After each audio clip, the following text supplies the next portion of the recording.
welcome back to the Earthdawn Survival Guide, the podcast for all disciplines, paths, players, and game masters, with your questers, Josh and Dan. I am Dan. I am Josh. And on today's podcast, we will be discussing all things horrifical, penultimate edition, penultimate episode, maybe? I don't know.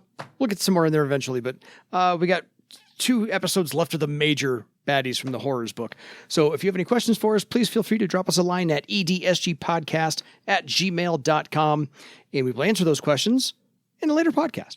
So today we're going to talk about 2 of the big heavy hitters, Aazhvat Many-Eyes and the Tempter. Yeah. And they're fun. Yes, well, all of the horrors in this book have been fun. Depends if you're the guy playing the horror. Then yes, it's fun. If you're not the guy playing the horror, the person behind the screen, if you're the players, yeah, see what kind of fun you can possibly have. So Aazhvat Many-Eyes comes to us from something called the Eurydon Document. Am I saying that the way you say that? Yeah, close enough. Or the Eurydon? No, because it's... Eurydon. There's no I in there. Yeah, so... I keep wanting to put one. In there. It's not there. And of course, it's Aazhvat Many-Eyes. I keep wanting to put an I in that word. So, because it needs to be there. Aazhvat is one of the more interesting horrors because he exists only on the astral plane. There is no physical manifestation per se, and like all horrors, Aazhvat feeds by inducing terror, dread, and despair. But the way Aazhvat goes about doing so is a little bit different than most. Initial thoughts? Pretty disturbing. Yeah, this is a real mind screw of a horror. Actually, there are kind of 2 bits of this. We'll talk about Aazhvat himself here shortly. Yeah. But one of the things that I like is the hints or expansion of the setting in the regard that the document itself represents. Mm-hmm.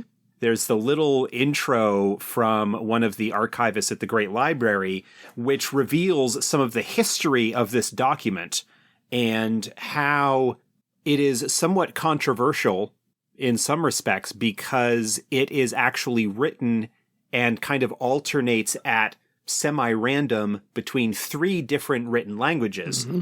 While 2 of them are understood, one is Throlic, the other is a human dialect. Yeah.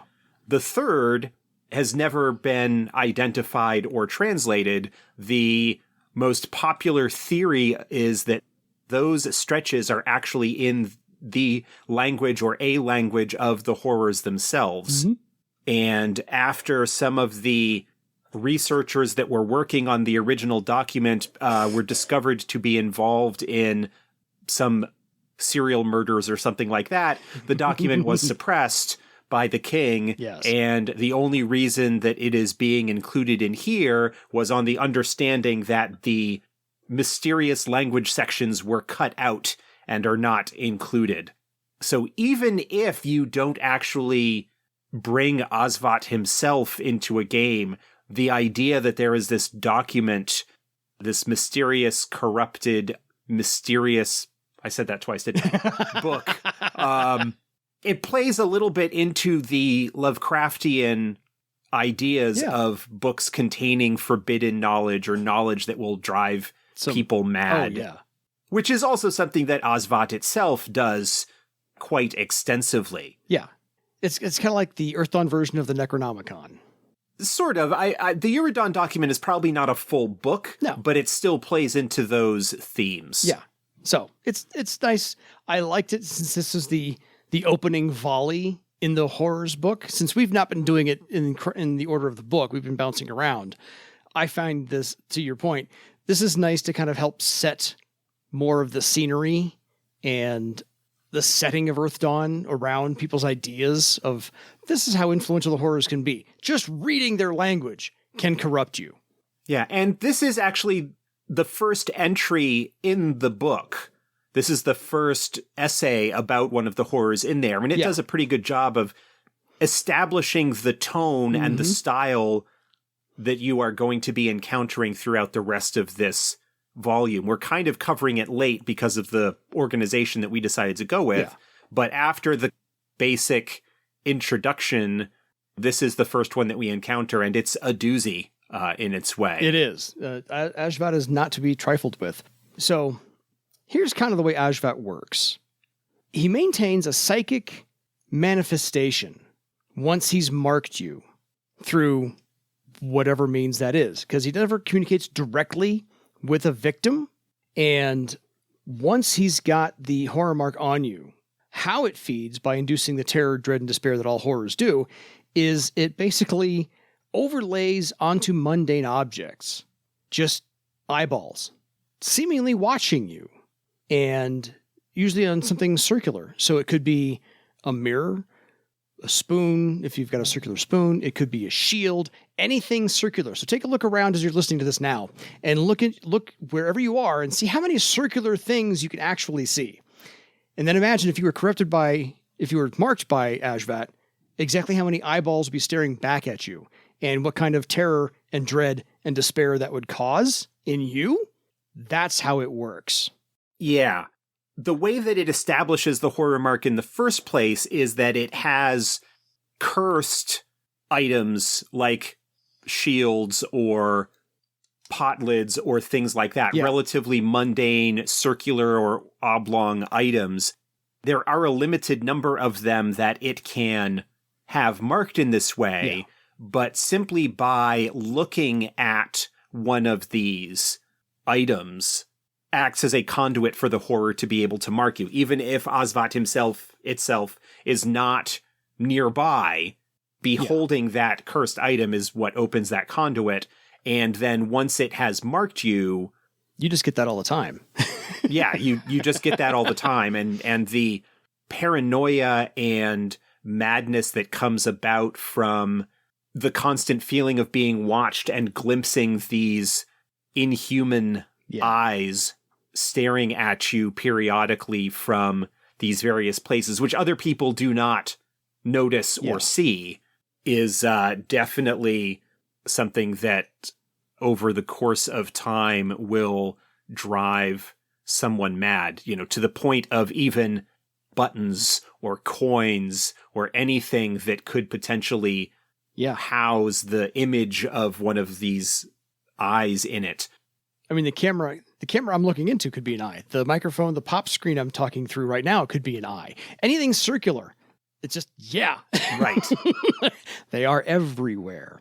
And I think if there were ever to be an Earth Dawn movie, I think Aazhvat would be a perfect horror to use because the special effects budget would be rather minimal. And this would throw in the creepy factor very, very well. Yeah.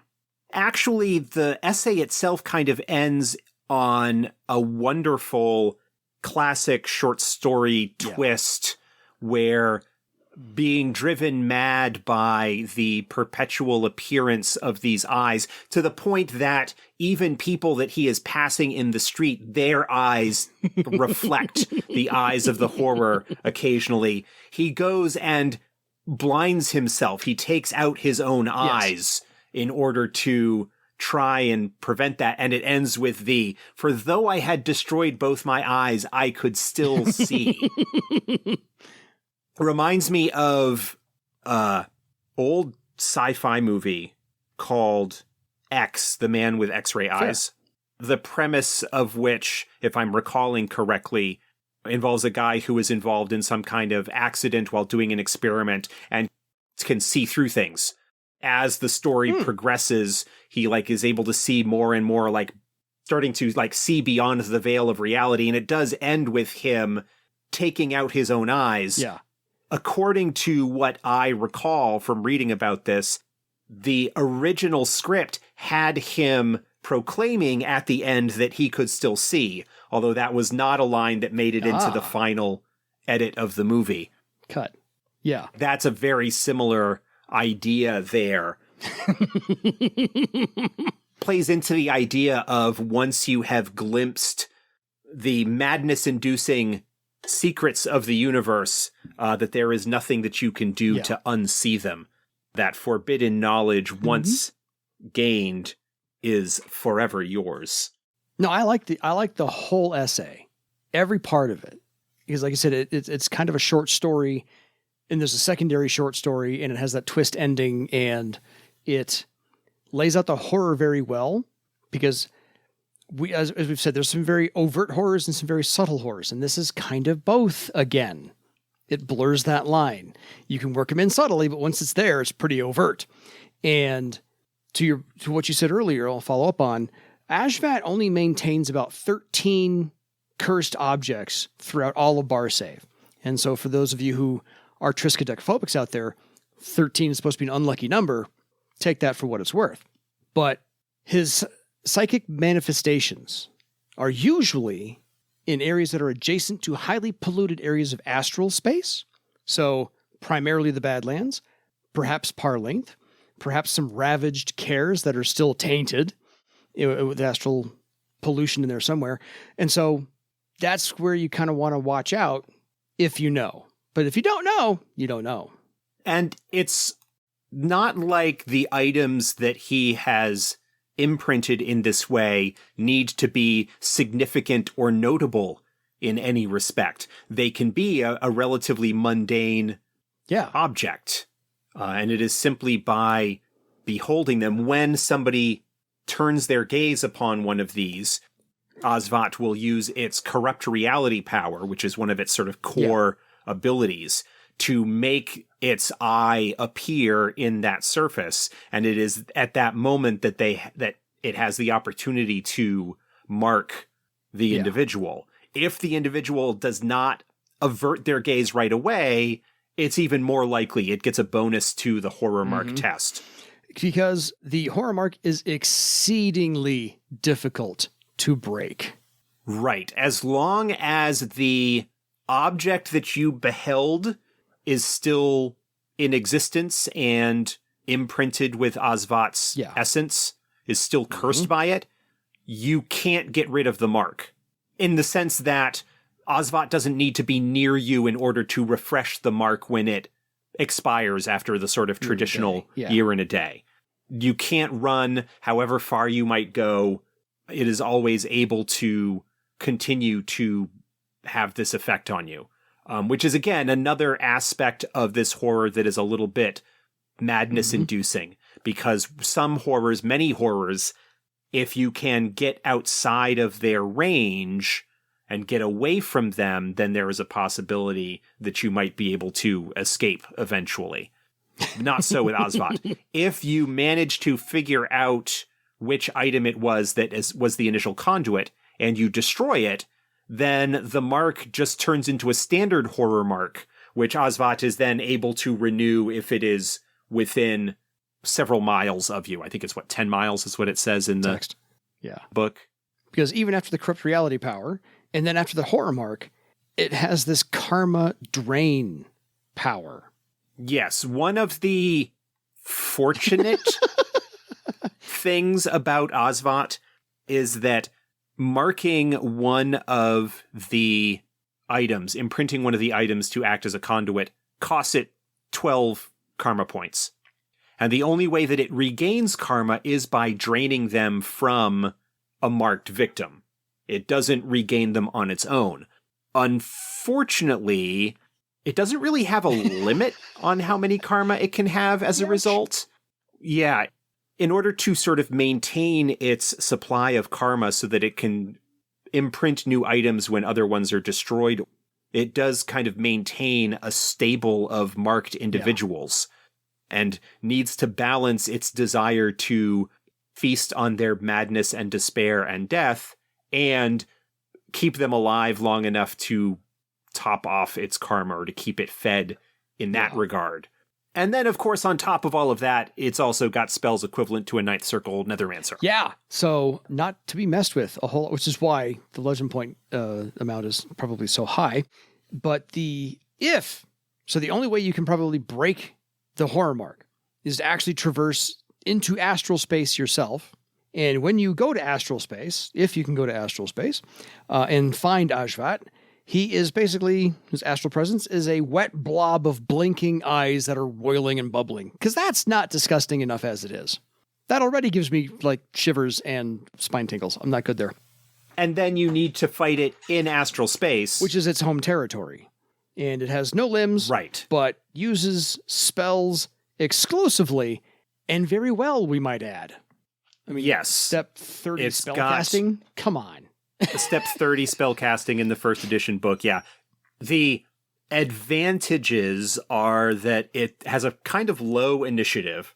Its physical stats are not great. It's only got a physical defense of 9, which means that it is easy to, if you can get into astral space to fight it, you can physically deal with it. But of course, you will be doing so. It is fairly safe to assume that the astral space that it is in when you are fighting it will be corrupt. Massively corrupted. With all of the attendant problems and difficulties that go along with that. Yes. And it's got a pretty decent armor rating, pretty decent death rating, and with Circle 9 Nethermancer spells, it can certainly wreck your day. And of course, because it doesn't really have a limit on the range that it can use its powers against its marked victims, tracking it down and locating where it is probably a pretty significant quest all on its own. Agreed.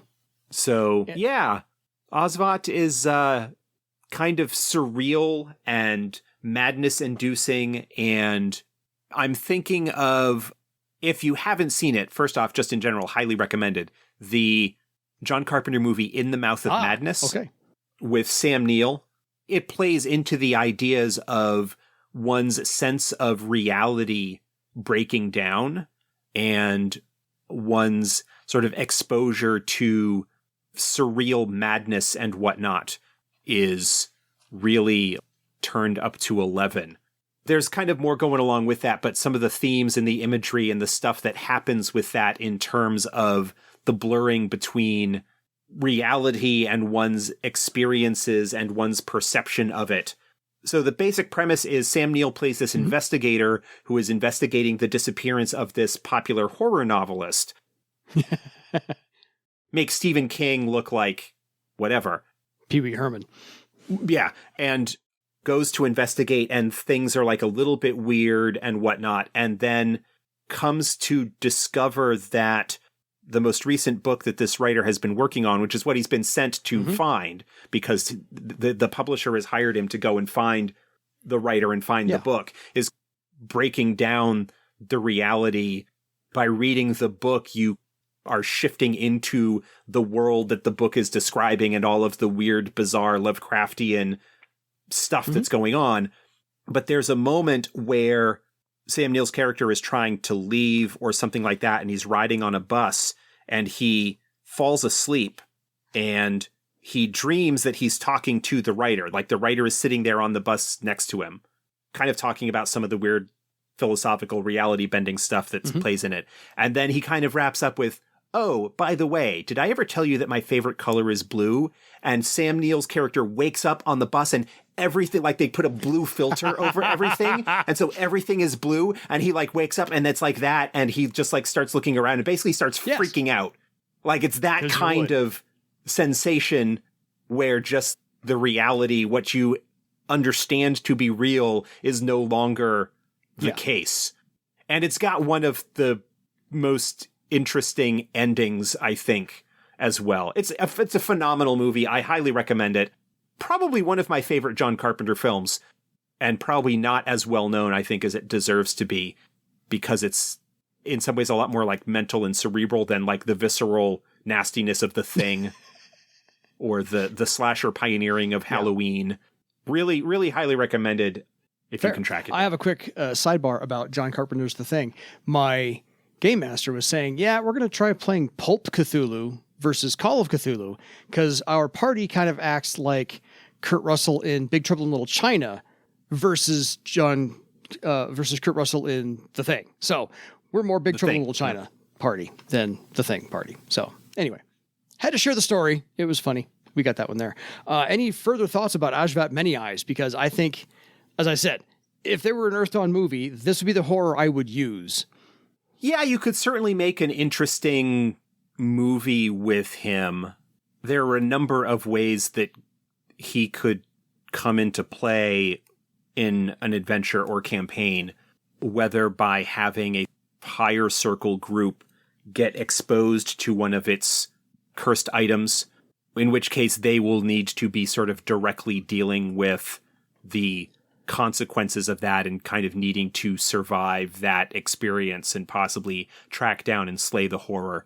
And of course, there's always the less direct affecting of the player characters where people that they know, or they come into an area where somebody afflicted by Aazhvat is causing problems or whatever. Aazhvat actually, in some regards, is a pretty decent horror to afflict player characters with, because it doesn't have quite the extent of helplessness that some horrors would have when you have them mark or go after a player character.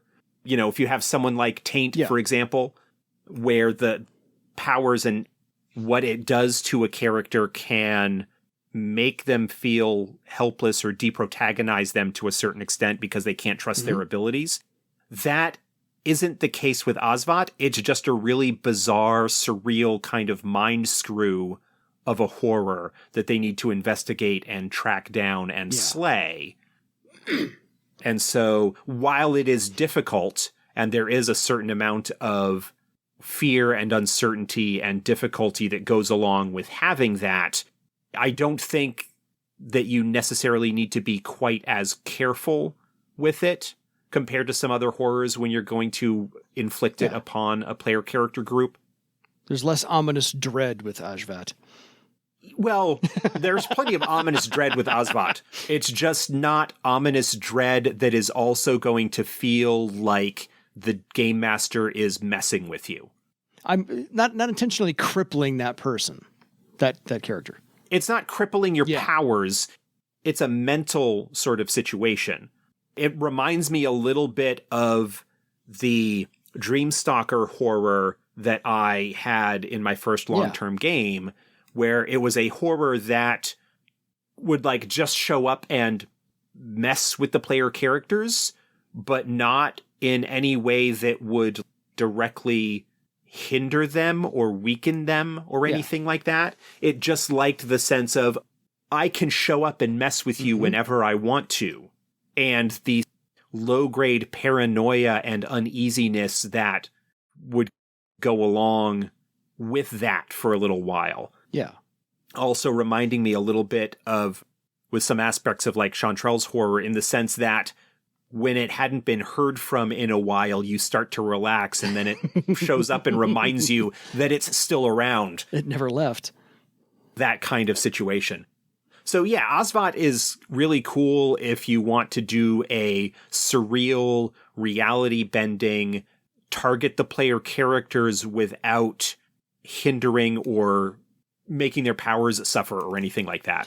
So it's more relying on the player who's got that character to ROLE play this versus I'm going to give you a whole bunch of modifiers to your game stats and whatnot, kind of mechanic hindering.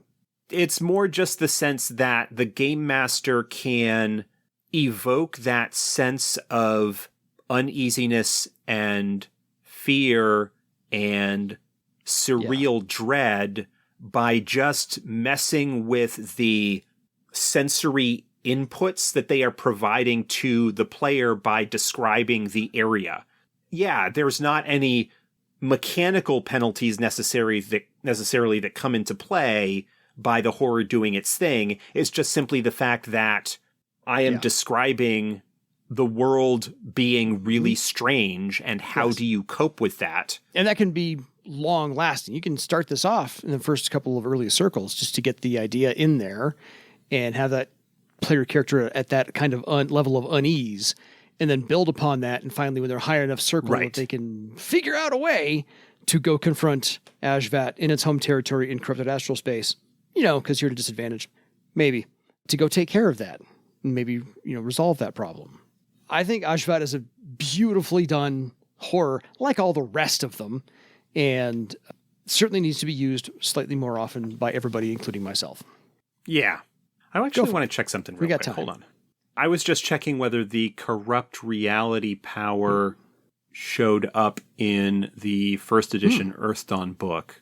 In fourth edition, the default corrupt reality power actually does impose some Gotcha. penalties, but they're short term. The corrupt reality test, the target suffers a -1 penalty to mystic and social defense for each success. The penalties fade. It's relatively short term. The penalties fade at the rate of 1 per day. That's still enough. So it does eventually go away, but that is something that if you're going to kind of take that aspect of things into it, you could have that be something that shows up at inopportune times to freak out the character and impose penalties so that something that normally would not affect them would, and that sort of thing. Although that is not something that is written into the original rules of Aazhvat's corrupt reality power. That is something that's in the 4th edition book. Possibly because there are horrors in there that have that power in a different capacity. But there's a little bit of game mechanic reinforcement then, but it's not crippling game mechanic reinforcement. It's just a hindrance. It's an optional power listed for 3 of the horrors that are in the GM's guide. The Bloat Form, the Despair Thought, and the Garmek all have the option of having the corrupt reality power. All right. That is something that is in there as well, but Aazhvat has a unique and especially dangerous version of that. Yeah, and I think his is probably maybe a higher step, but that's just me. Well, it depends, yeah. Yeah, but either way, Aazhvat's pretty cool to use if you're on this side of the Game Master screen. On to the Tempter. Yeah. Bookending this episode, this is another one where the entry, the document, provides as much story as the horror itself. This is a letter from a researcher who was researching horrors and basically ended up marked by one and is told by the horror that if he writes a letter to Merox confessing to all of this and describing what's going on, then it will let him go. And if you believe that, I got a bridge to sell you. Yeah. This is, brought to us by an author named Elberg the Younger. And I find that the Tempter is probably the second smallest horror you can possibly come across. I mean, the Dread Iota is the smallest, so I think the Tempter qualifies as like second smallest. Right. Certainly down in that very small range of things. Because the Tempter's actual physical appearance is as a small burr, a thorny seed. The thing that the guy who invented Velcro got the idea from.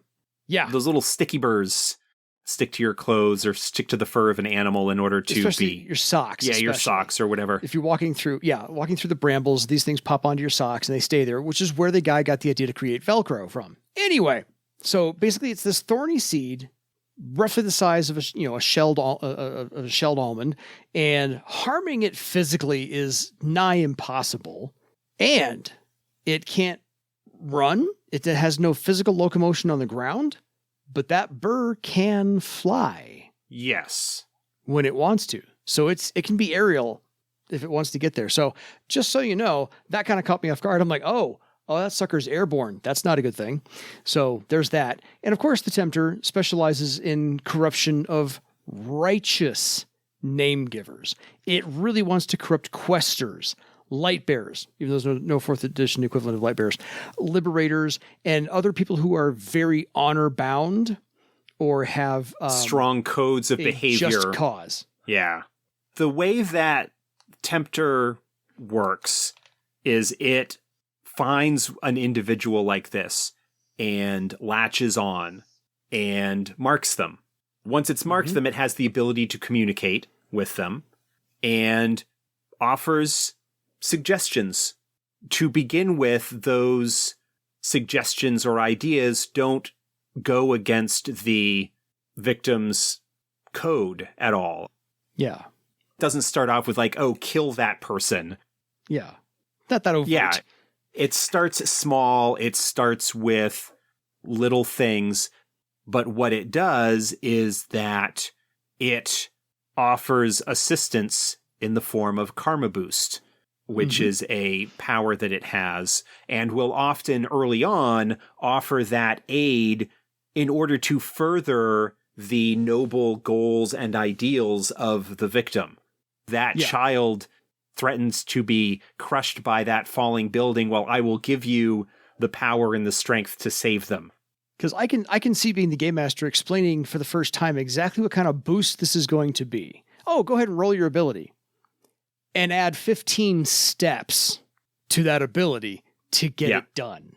If the victim refuses, the horror doesn't get abusive or nasty or anything like that. It kind of starts as like, okay, sorry, whatever. Next time. It's here if you need it. Yeah. Because it is exceedingly patient. I was going to say that in exactly that way. Yes.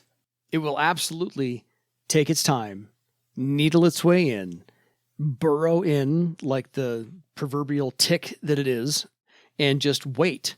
And it will feed on your fear, your pain, your doubt. As usual, most horrors do all this stuff. But it feeds extra on the player character's despair of their betrayal of their eventually, self. Yes. So whatever ideal you held, whatever hill you would die on, and therefore now won't die on, it absolutely gorges itself on those feelings that you have betrayed your deepest held beliefs and practices. And it will absolutely, to Josh's point, steer the victim to betray absolutely all that they stand for, all that they hold dear, everybody they know. It doesn't really matter. We've talked in the past about some other horrors that really feed on this betrayal emotion that you get to go, oh, I've done this bad thing, or I never said I would do this. And the horrors feed on this. The Tempter does it to I think the largest degree. Yeah. Because after you have that betrayal, and after you have been steered to betray everything and everybody, it then turns you into a horror construct. Eventually, yes. Yeah, it's a long thing coming. Because again, it's exceedingly patient, but it will get there, and you will end up that way. Unless you can, break the horror mark as usual. Good luck with that. Tempter itself is not particularly physically imposing. It is very difficult to fight, as it is very small and very fast and has a very high physical defense. It doesn't have any physical attacks that it can make. It is capable of casting spells, but only at a sort of equivalent Circle 6 illusionist, which it mainly uses to conceal itself or to hide away or not be noticed. Mm-hmm. Its problem arrives from the fact that it will leave a trail of horror constructs in its wake. And where these constructs frequently are made from individuals who probably had some amount of power and devotion and significance, those constructs are apt to be pretty impressive and pretty difficult to take down. It's another one that could potentially be interesting to inflict on a player character. The drawback to it, of course, being that long-term, it will eventually, unless it's defeated, corrupt and consume and destroy the character. Yeah. That is something that you absolutely would want to be careful about. You don't want to just randomly inflict it on someone. You want to make it be something that they are willing to play along with in terms of the story potential that goes there. The situation with its boost, the way that it's written in first edition, is that every time that the victim accepts the karma boost, the horror makes a test, and the step number of the test is the number of times that the victim has accepted the help. And that's against the target's mystic defense, spell defense in first edition. 3 successful tests are all that are needed. They are lost. They are now a horror construct. It's something that gradually happens, each test being a little bit more involved. Those early tests are not particularly likely to effect, but the more it happens, the more likely it is that they are going to be affected. This is something that we changed in 4th edition to have that each time the victim accepts the help or is affected by this, they gain a corruption point, kind of bringing that corruption mechanic in. So that's something that you can tailor a little bit more to the degree or ease of the game that you want that effect to happen, gaining a little bit more of a buffer. Of course, the difference being that in the default Karma Boost power for 4th edition, there's no test that needs to be rolled. You just gain a corruption point each time you accept the help. Yeah. Yeah. Kind of streamlining the process there. You know, what you could do perhaps is combine the mechanics and have the horror making the test, and each successful test provides a corruption point, which will overall slow down the process. The idea being that the corruption threshold being somewhere, 10 to 15, depending on how nasty you want the effects of corruption to be. This is the horror that really needs to be in a novel. Yeah, this is one that in some respects would be very similar to the way that the despair thought operates in the Longing Ring. That it is there as a presence, as a voice in your head, but not really able to do a whole lot itself. That it is allowing you to measure out your own length of rope, in a sense. Yes.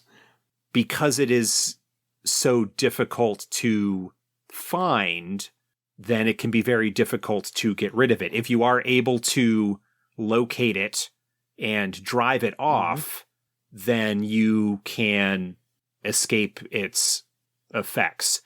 Clutches, yeah.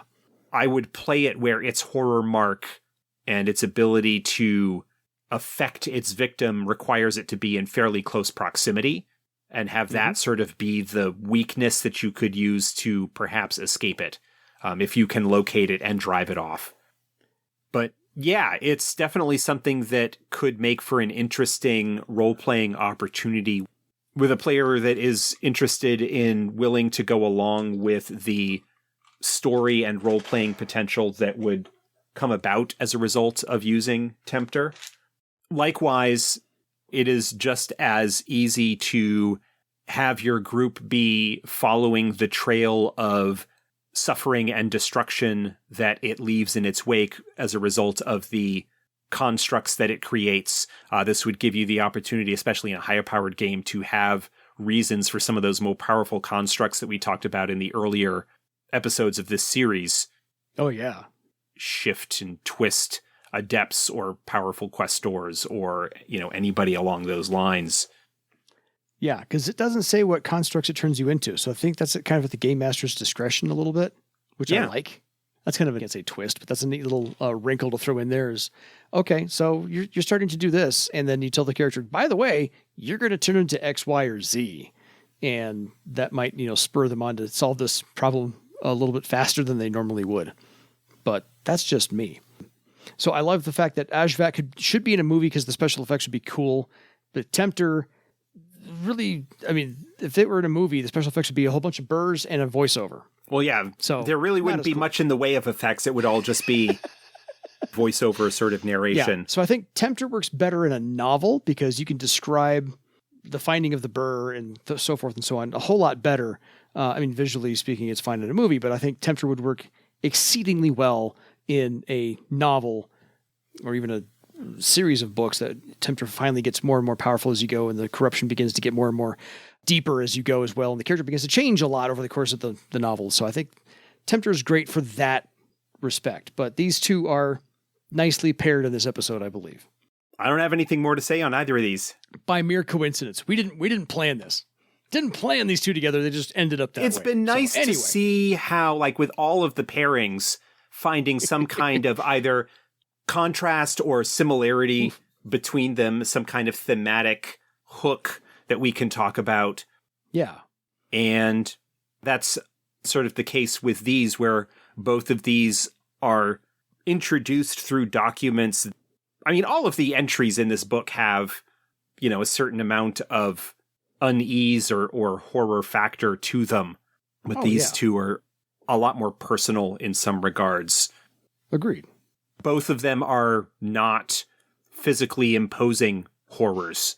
They are a lot more mental and subtle and magical in their approaches compared to something like Ubir or Druistat or some of those others where you are really looking at going up against a physical beast. Yeah, these are more mentally anguishing. Yeah.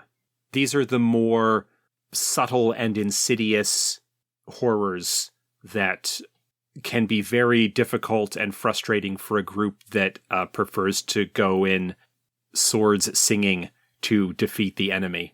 Yes, agreed. So if you have any questions for us about either one of these two, if you've used them, we'd love to hear how you use them or how they were defeated in your games. We'd love to hear all those. We love the stories. So please feel free to email us at edsgpodcast@gmail.com. And I'm going to posit something else. We all know the last horror we got to talk about. Yes. And that's a couple of episodes away from now. So let me offer this up here. We all know it's Vergigorm.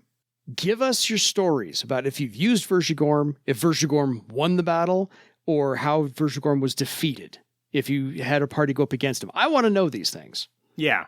And we'll repeat this because we're actually going to be recording that episode the day that this episode drops. So people will not have had time to get those to us beforehand, but we'll mention it now. Send those stories in so that we can share them. Absolutely. We will do so. Anyway, until next time, folks, beware circular things and beware the little voice in your head telling you to do things that you really shouldn't be doing. For your legend. Good night, everybody.